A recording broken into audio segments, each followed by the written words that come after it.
1960 میں ہونے والا انڈس واٹر ٹریٹی دنیا کا وہ واحد معاہدہ ہے جس نے 3 روایتی جنگوں کے باوجود انڈیا پاکستان کے درمیان پانی کے رشتے کو ٹوٹنے نہیں دیا، لیکن اب یہ بندھن کمزور پڑتا نظر آ رہا ہے۔ نیو دہلی کے سیاسی حلقوں سے اٹھنے والی یہ آوازیں پانی اور خون بھی ایک ساتھ نہیں بہہ سکتا، پاکستان کے لیے ایک جیو پولیٹیکل خطرے کی گھنٹی ہے۔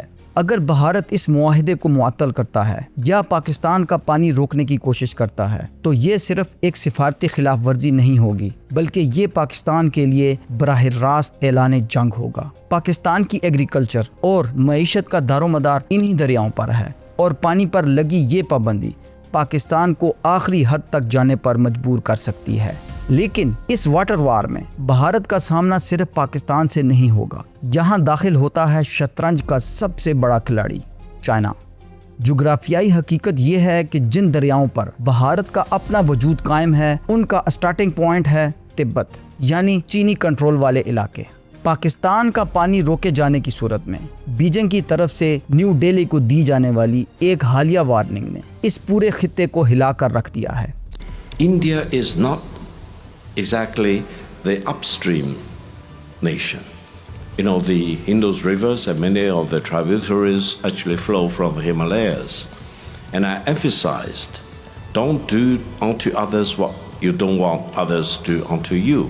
چین نے واضح کر دیا ہے کہ اگر پاکستان کے دریاؤں کا رخ موڑنے کی کوشش کی گئی تو چین برہما پترا اور ستلج جیسے دریاؤں کا پانی روک کر بھارت کے شمال مشرقی علاقوں کو بنجر بنا سکتا ہے۔ یوں انڈس واٹر ٹریٹی کا یہ تنازع چین اور بھارت کے درمیان ایک بڑی جنگ کو بھی ٹریگر کر سکتا ہے۔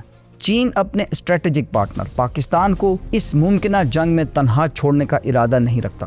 دفاعی حلقوں میں یہ اطلاعات بھی گرم ہیں کہ چین پاکستان کو اپنے جدید ترین 5th generation stealth fighter jets J-35 فراہم کر رہا ہے۔ اگر یہ طیارے واقعی میں پاکستان ایئر فورس کا حصہ بنتے ہیں تو پاکستان نہ صرف ساؤتھ ایشیا کا اسٹیلتھ ٹیکنالوجی کے حامل فائٹر جیٹس رکھنے والا پہلا ملک بن جائے گا، بلکہ ساؤتھ ایشیا کا فضائی پاور بیلنس بھی تبدیل ہو جائے گا۔ لیکن آخر J-35 کو اتنا خاص اور گیم چینجر کیوں سمجھا جا رہا ہے؟ اس کا جواب ہے اس کی اسٹیلتھ ٹیکنالوجی۔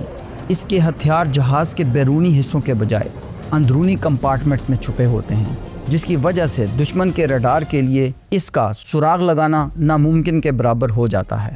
ٹوین انجن، جدید سینسرز اور ایڈوانس ٹیکنالوجی سے لیس J-35 کوئی عام طیارہ نہیں، بلکہ یہ امریکہ کے سب سے خطرناک فائٹر جیٹ F-35 کو بھی ٹکر دے رہا ہے۔ ماہرین کا دعویٰ ہے کہ J-35 کی سپر سونک سپیڈ اور ایڈوانس سینسرز کے سامنے بھارت کا air defence system like S-400 بھی بے بس ہو جائے گا۔ لیکن US چائنا کو انکاؤنٹر کرنے کے لیے بھارت کو اپنے F-35 جیسے ایڈوانس فائٹر جیٹس آفر کر رہا ہے، اور بھارت یہ آفر ایکسیپٹ کرتا ہے یا نہیں یہ تو آنے والا وقت ہی بتائے گا۔ ساؤتھ ایشیا اب ایک ایسے ٹائم بم پر بیٹھا ہے جس کا ریموٹ کنٹرول پانی کے ذخائر اور جدید ترین ہتھیاروں کے پاس ہے۔